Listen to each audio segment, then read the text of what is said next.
certo dia, o profeta Natan foi ao palácio do rei Davi com uma mensagem urgente para o rei, que pretendia construir um templo ao Senhor.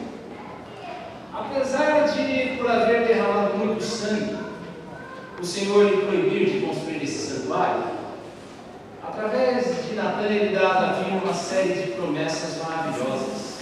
E você pode ler essas promessas em 2 Samuel 7.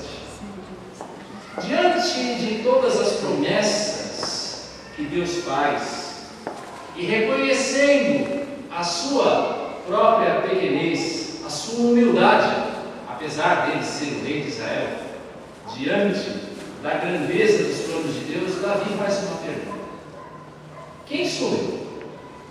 Quem sou eu e quem é a minha casa para que o Senhor me faça isso que promete? Hoje eu quero falar a você que se pergunta: quem sou eu, Senhor, diante de todas as promessas que Deus me faz? Será que pode alguém tão insignificante, tão apagado, tão sem graça, ser alguém significativo nos planos de Deus? Será possível isso? Vamos ver o que uma adolescente um dia respondeu essa pergunta. E eu convido a você a abrir a sua Bíblia no Evangelho de Lucas, capítulo 1, versos 46 a 55. Evangelho de Lucas, capítulo 1, versos 46 a 55, é um texto bem conhecido nosso. Certamente, se você conhece a história do Natal, você conhece esse texto. Evangelho de Lucas, capítulo 1, versos 46 a 55.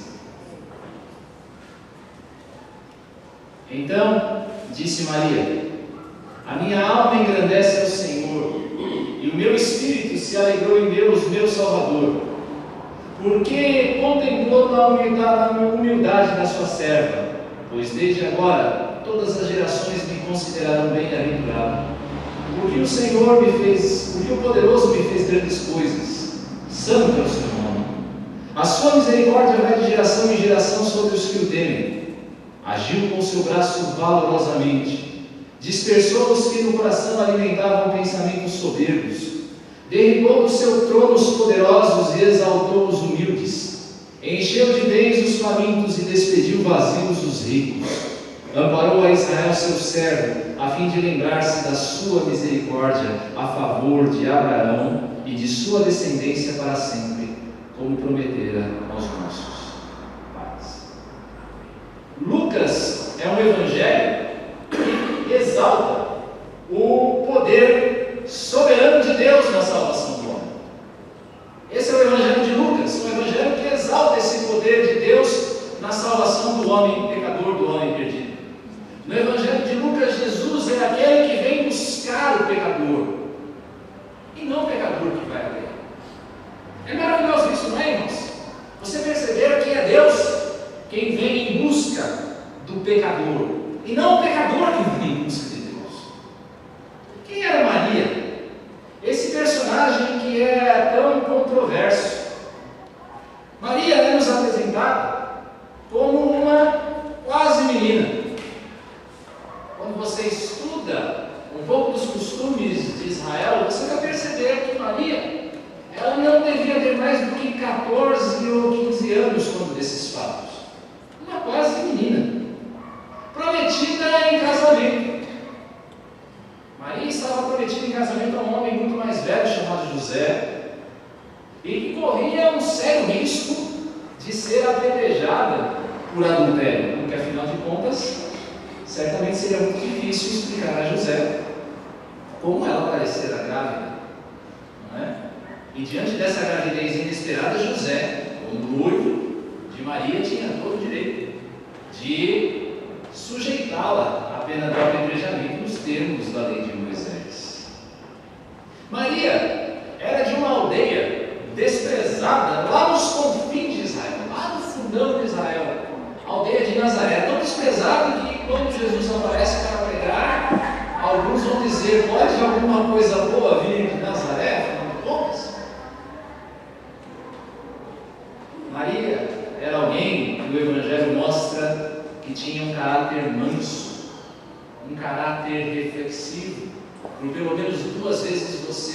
ver Maria silenciando a respeito daquilo que via e refletindo e meditando naquelas coisas no seu coração. Sobretudo, os evangelhos nos mostram Maria como uma pecadora, alguém que não se intimida de dizer que necessita de um Salvador. Talvez aí seja o nosso principal ponto de discordância com a doutrina católica em relação a Maria. Nós entendemos que Maria é alguém que necessita de um Salvador porque ela mesma diz. E só mesmo um Salvador, alguém que reconhece que necessita de um Salvador, reconhece a sua própria indignidade. Depois do anúncio do anjo, Maria vai viajar cerca de 4 dias, atenção, a pé, 4 dias de caminhada para visitar Isabel, a sua prima, que era a mãe de João Batista, aquele que é descrito como o último dos profetas do Antigo Testamento. Ela provavelmente passa nessa viagem por Jerusalém. Imagine, faça um exercício de imaginação e pense o que passava na cabeça de Maria, na mente reflexiva de Maria, enquanto ela caminhava por esses 4 quilômetros. Pense. Todas as coisas que estavam acontecendo a essa quase menina. Ao chegar, muito provavelmente, o Evangelho não nos dá clareza disso, mas muito provavelmente Maria já estava grávida. O profeta, então, João Batista, ele se move no ventre da sua mãe e ela compreende, Isabel compreende, que pelo poder do Espírito, a sua prima era a mãe do Filho de Deus. Diante de tudo isso, nós podemos pensar que Maria é uma personagem altamente improvável para receber o Rei dos Reis, não é? Uma quase menina, de uma terra esquecida, um risco de ser acusada de adultério, pobre. Uma personagem improvável para receber a dignidade de ser a mãe do Rei dos Reis. Maria entende, por esse texto, por esse cântico de Maria, chamado de Magnificat, a sua humildade, mas ela entende também o seu privilégio. Deus escolhera alguém humilde para cumprir o seu alto propósito. Deus escolhera alguém de uma tremenda humildade para cumprir um propósito elevadíssimo. Mas, irmãos, reflitamos. Não é assim também conosco? Não é assim comigo e com você? Me ajude, por favor. Jesus, Ele é a esperança. Ele é o Salvador dos humildes. Jesus é o Salvador dos humildes, em primeiro lugar, pelo seu próprio poder. Como o anjo aponta no verso 37 desse capítulo, Deus é aquele que opera no campo do impossível. Se você olhar aí, capítulo 1, verso 37, você vai ver que não existe, o anjo dizendo que não existe nada que seja grande demais para Deus. Deus é aquele que opera no campo do impossível. O impossível até mesmo de uma menina da vila mais escondida de Israel ser a bem-aventurada das nações. Ela diz isso: todas as nações vão me chamar bem-aventurada daqui por diante. Você entende o contraste aqui presente nesse texto? Uma menina de um lugar esquecido de Israel como a bem-aventurada dentre as nações. Isso por quê, meus queridos? Eu não posso. Vai passando. Você não pode. Mas Deus pode. Vamos juntos? Eu não posso. Você não pode. Mas Deus pode. Vamos com as mãozinhas agora. Os dedinhos, faça assim com o seu dedinho. Você fez assim com o seu dedinho? Para você mesmo? Eu não posso. Você não pode. E agora estou mostrando para mim, né? Mas Deus pode. Eu não posso. Você não pode. Mas Deus pode. Deus pode porque Ele faz grandes coisas. Pode passar por ele, por favor. Veja só o que diz em João capítulo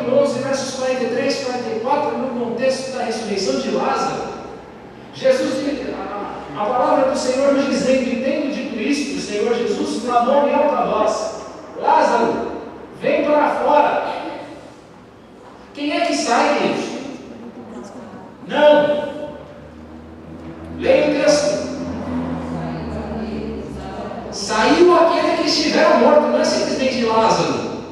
Saiu aquele que estava morto, tendo os pés e as mãos ligadas com atadura e o rosto envolto num lenço. Isso aqui foi dito para provar que Lázaro estava de fato morto, porque isso aqui era como os judeus preparavam os cadáveres.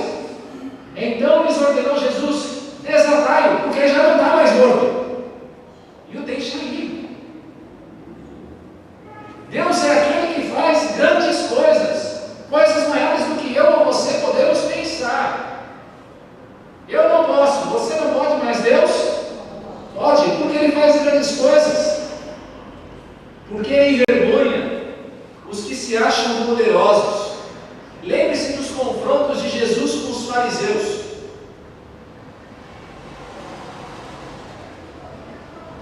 Quem gosta de boas respostas, leia o confronto de Jesus com os fariseus.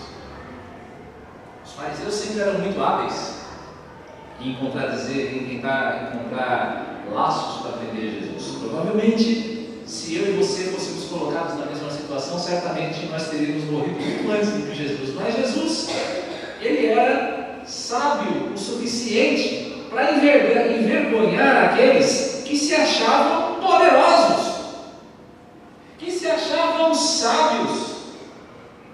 Jesus sempre desarticulava essas armadilhas, porque Deus é aquele que envergonha os que se acham poderosos.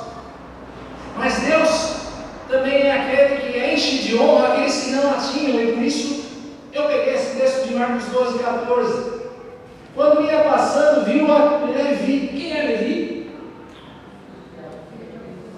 É aquele que nós conhecemos por Mateus. E o que ele fazia? Coletor de impostos. Então ele estava sentado na coletoria e disse: segue-me. Ele se levantou e se seguiu. Quem era Mateus? Ele era o cobrador de impostos. Você gosta daqueles que te cobram impostos hoje? Você gosta? Estou achando que tem muita gente que gosta. Você gosta da tua declaração de imposto de renda quando você vê o que o governo comeu de você ao longo do ano? Ninguém gosta. E era muito pior na época de Jesus, porque naquela época os coletores de impostos eram desonestos.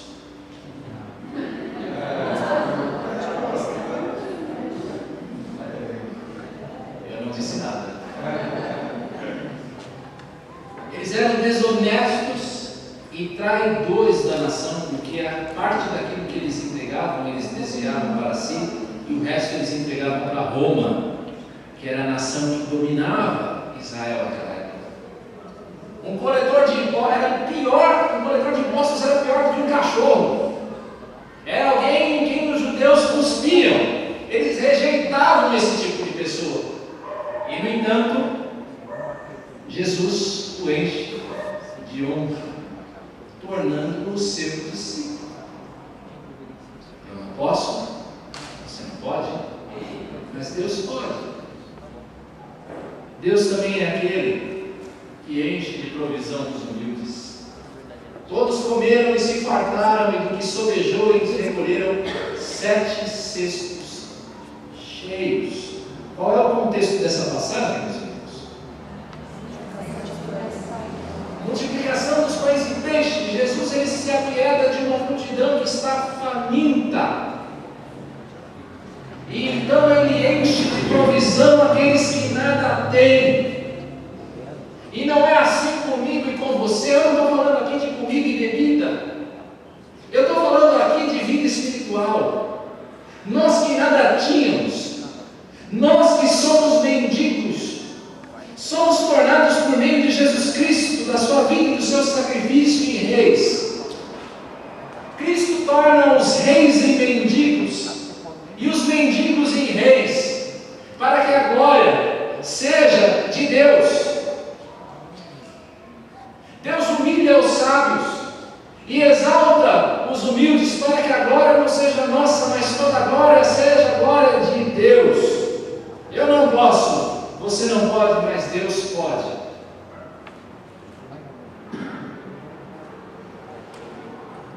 Você certamente vai se lembrar de outras circunstâncias. Você vai se lembrar do Êxodo, de todas as coisas que Deus fez no Êxodo,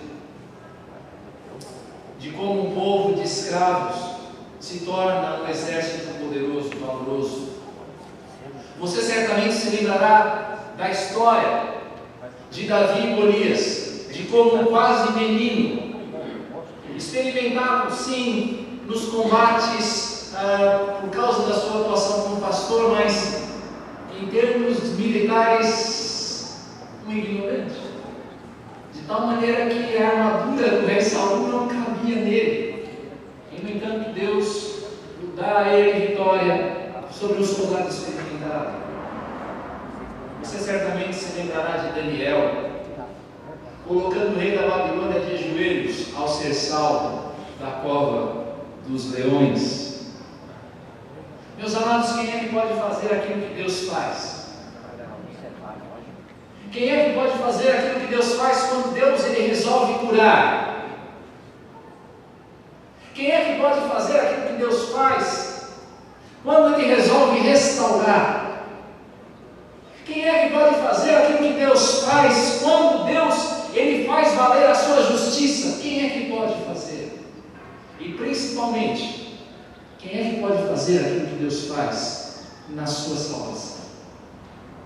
Quem é que pode fazer aquilo que Deus faz ou fez e continua fazendo para salvar você, para salvar o homem pecador? Eu não posso. Você não pode. De novo, dedinhos. Eu não posso. Você não pode, mas Deus pode. Creia.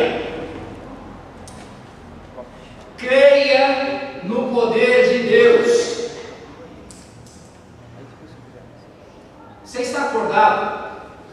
Creia no poder de Deus, meu amado irmão, minha amada irmã. Creia no poder de Deus. A coisa mais triste que existe é ver alguém salvo pelo Senhor Jesus Cristo, que não consegue crer no poder de Deus no meio da adversidade, que não consegue crer no poder de Deus diante da sua própria limitação, que não consegue crer no poder de Deus quando Deus lhe diz faça alguma coisa e a pessoa não faz porque ela se acha incapaz disso.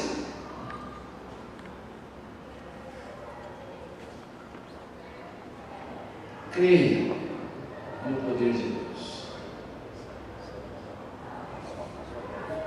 Diante dos desafios da vida, creia que Deus é aquilo que você é capaz de fazer, aquilo que você pensa que ninguém mais pode fazer. Exercite a sua fé. Não importa quem você seja, não importa a sua situação, não importa como você entrou aqui hoje, não importa. Não importa o que você fez a semana inteira, não importa o que você fez a tua vida inteira, não importa o laço de escravidão que está sobre a tua vida, Deus ele é capaz de transformar a tua vida. Creia no poder de Deus, porque você crer, você vai ver o que, meus irmãos? Você pode afirmar isso? Eu vou ver a glória de Deus? Então creia. Se você crer, você vai ver a glória de Deus. Agora, se você não crer, Maria creu. Ela viu a glória de Deus. Pode passar, por favor? Mas Jesus também é o Salvador dos humildes, a esperança dos humildes por causa do seu caráter. Uma coisa é poder, e nós entendemos. Eu espero que você tenha entendido que Deus pode. Uma coisa é poder, outra coisa é querer. Na maioria das vezes nós sabemos que Deus pode. Você crê que Deus pode, mas nós não temos certeza se Ele quer.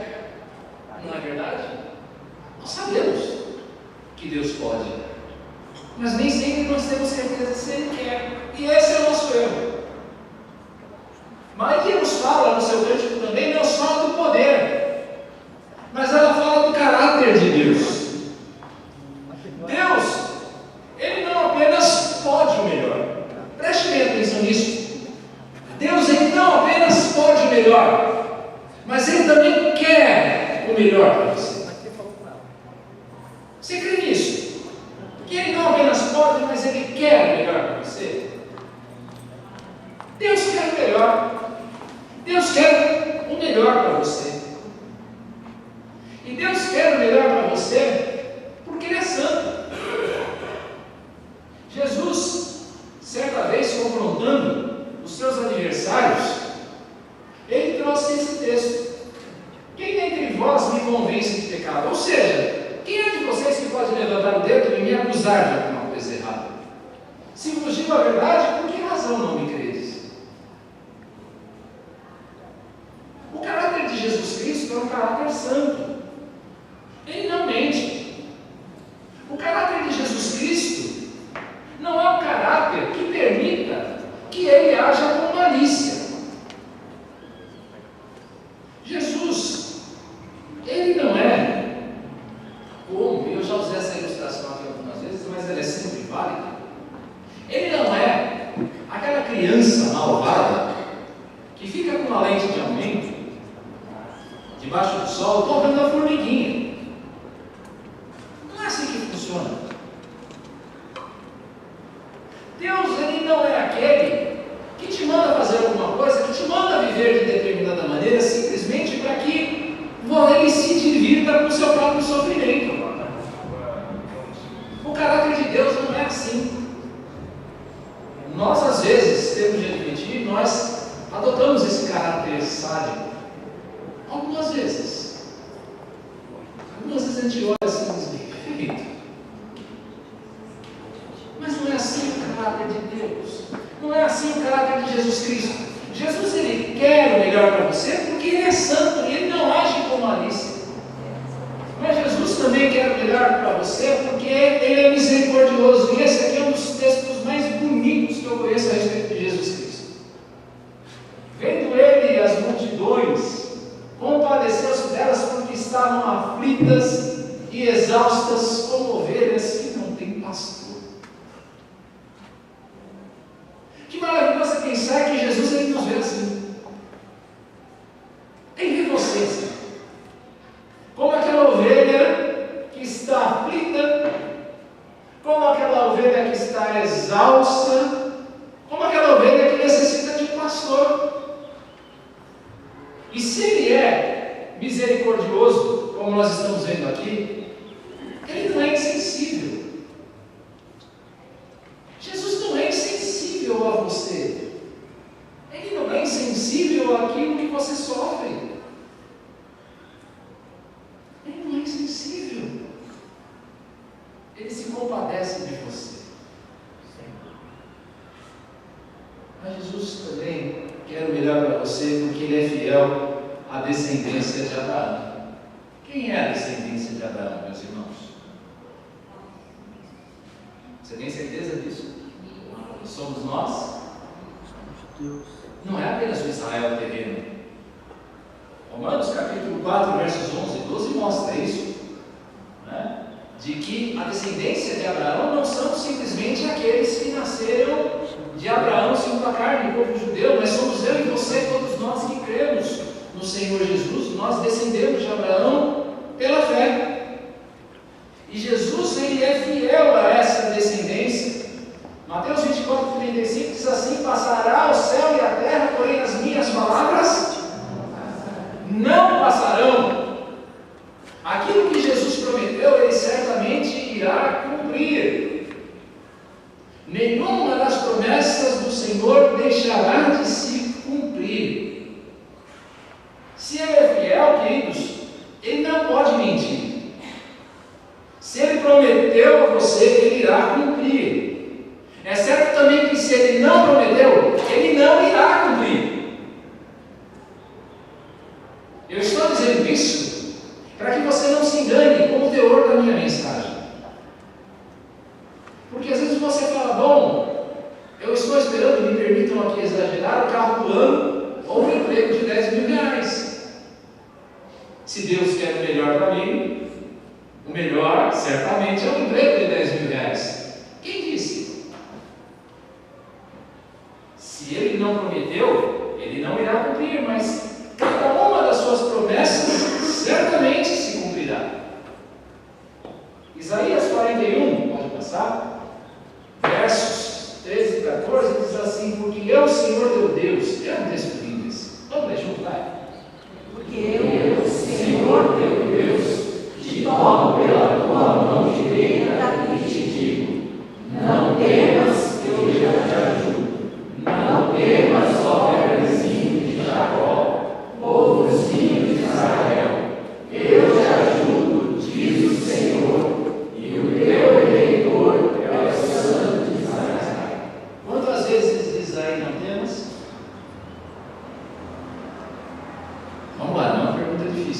Quantas vezes diz esse versículo não temas? 2 vezes? Então diga para você mesmo, não tema. Agora diz para a pessoa que tem o lado, não tema. Quantas vezes diz aí, eu te ajudo? Quantas? Diz para você mesmo? E a pessoa está do lado? Deus te ajuda. Você. Deus te ajuda. O Deus de Israel te ajuda. Não tema. Não tema. Não tema. Eu te ajudo, diz o Senhor. Pense na beleza da natureza. Pense na ordem perfeita das coisas.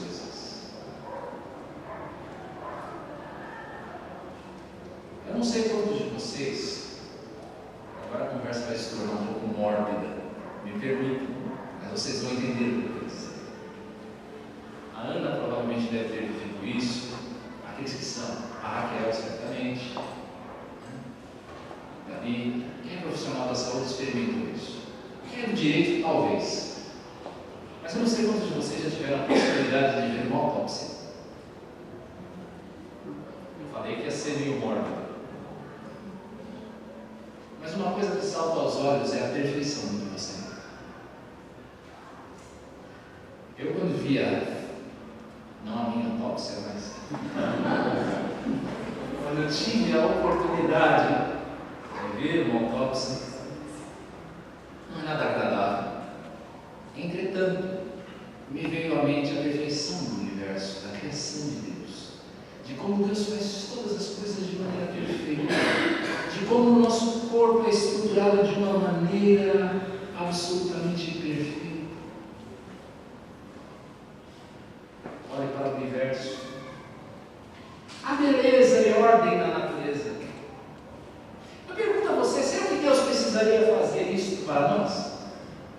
Será que Deus ele precisaria criar a beleza das flores? Os frutos, sim, nós necessitamos comer, mas a beleza das flores? Será que Deus necessitaria criar essas coisas? Será que ele precisaria? O que você acha? Deus precisaria criar tanta beleza ou ele poderia ter simplesmente criado utilidade? O que você acha? Será que precisaria ter criado a beleza das flores? A beleza das paisagens que a gente vê? Será que Deus precisaria ter feito tudo isso? Um céu tão bonito, o que você acha? Você acha que Deus precisaria ter feito isso? Claro que sim. Claro que precisaria. Você sabe por quê? Porque esse é o caráter do nosso Deus. Deus quer melhor para você. Ele não quer só o útil. Ele quer melhor. Pode passar mais uma vez. Confie no caráter de Deus. Confie no caráter de Deus.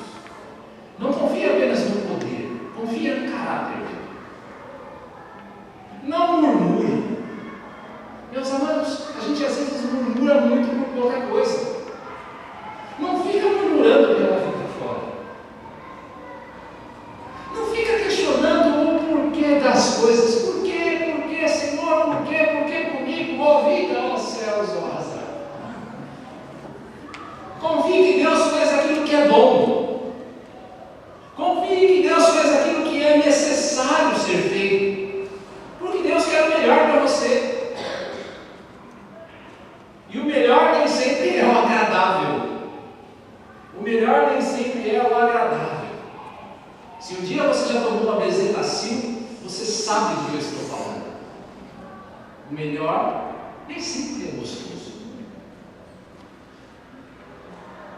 Não crer na santidade, não crer na misericórdia, não crer na fidelidade dos atos de Deus é um passo para o desespero. Quando você não crê que Deus é santo, que que Deus é misericordioso e que Ele é fiel, você está a um passo do desespero. Você está a um passo para a total rejeição, não apenas da vontade de Deus, mas a rejeição do próprio Deus. Quando você não entende que Deus quer o melhor para você, você está a um passo de rejeitar a Deus. Porque afinal de contas, quem é que quer servir um Deus malvado?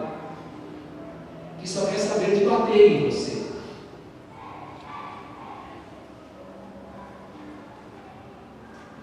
Se o poder e a vontade de Deus se manifestam desse modo naquilo que é cotidiano, e a gente falou bastante aqui de coisas cotidianas, quanto mais na salvação. Se Deus, Ele pode e Ele quer salvar você, imagina como isso opera na tua vida. Você que é morto, você que é miserável espiritualmente, você que está aqui hoje que não conhece ainda o Senhor Jesus Cristo, que não passou por esse novo nascimento, ou você que assiste a esse vídeo aí na sua casa, se Deus Ele pode operar assim, desta maneira, poderosa e amorosa para coisas que são tão pequenas quanto comer, beber e vestir, imagine o que é que Ele pode fazer por meio da salvação, uma vez que Ele não poupou com você nem mesmo o seu próprio Filho Jesus Cristo. Há esperança para você, porque Jesus é a esperança daqueles que se reconhecem carecedores da glória de Deus. Se você reconhece que você necessita da glória de Deus, se você é alguém que necessita da proximidade, de retratar a amizade com Deus, Jesus é o seu Salvador. Jesus é a tua esperança.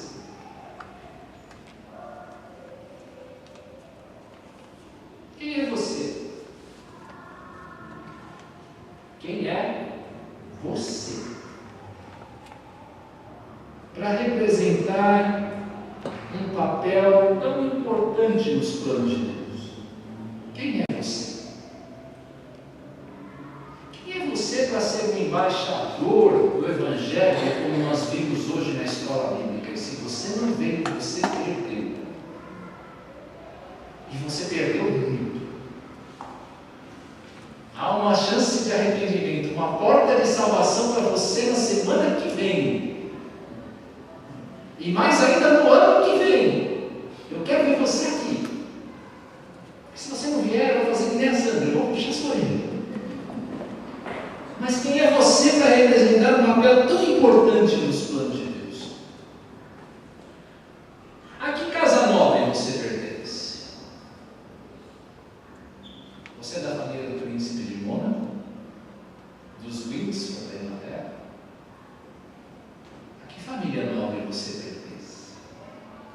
Será que Deus pode amar, perdoar e ser servido como por um pecador indigno como eu ou você? Porque se a gente vai conversar com as pessoas, elas perguntam, mas quem sou eu? Você fala para a pessoa, não, o crente às vezes, você é santo.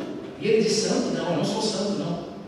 Quem é você, afinal de contas? Será que Deus ele pode se servir de alguém tão digno como eu e você? Claro! Ele pode! E Ele não apenas pode, como também Ele, eu já falei que pode, mas Ele não apenas pode, mas Ele também quer. Se você não soube responder essa pergunta, assista a mensagem de novo na sua casa.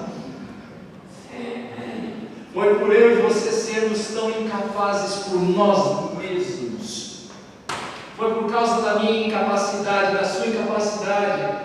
Foi por causa da minha ignorância, da minha cegueira, da sua ignorância, da sua cegueira que o Natal existe. Sabe por que o Natal existe? O Natal existe não é para fortalecer o comércio. O Natal não existe para que você possa tirar alguns dias de folga do seu trabalho ou da sua escola.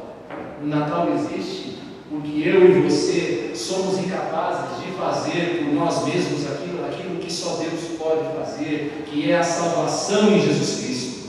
Foi para isso que Cristo se fez homem, para viver e morrer no nosso lugar. E foi para isso que Deus se utilizou de uma menina como Maria, insignificante aos olhos do seu povo, mas certamente, como eu e você, muito amada pelo Senhor. Coloque-se nas mãos dele, coloque-se nas mãos do Senhor, em plena confiança de fé, porque Deus certamente não irá rejeitar um coração quebrantado como foi o de Maria, um coração que reconhece que Jesus é o seu Senhor e Salvador, um coração que reconhece que Jesus é a esperança dos humildes.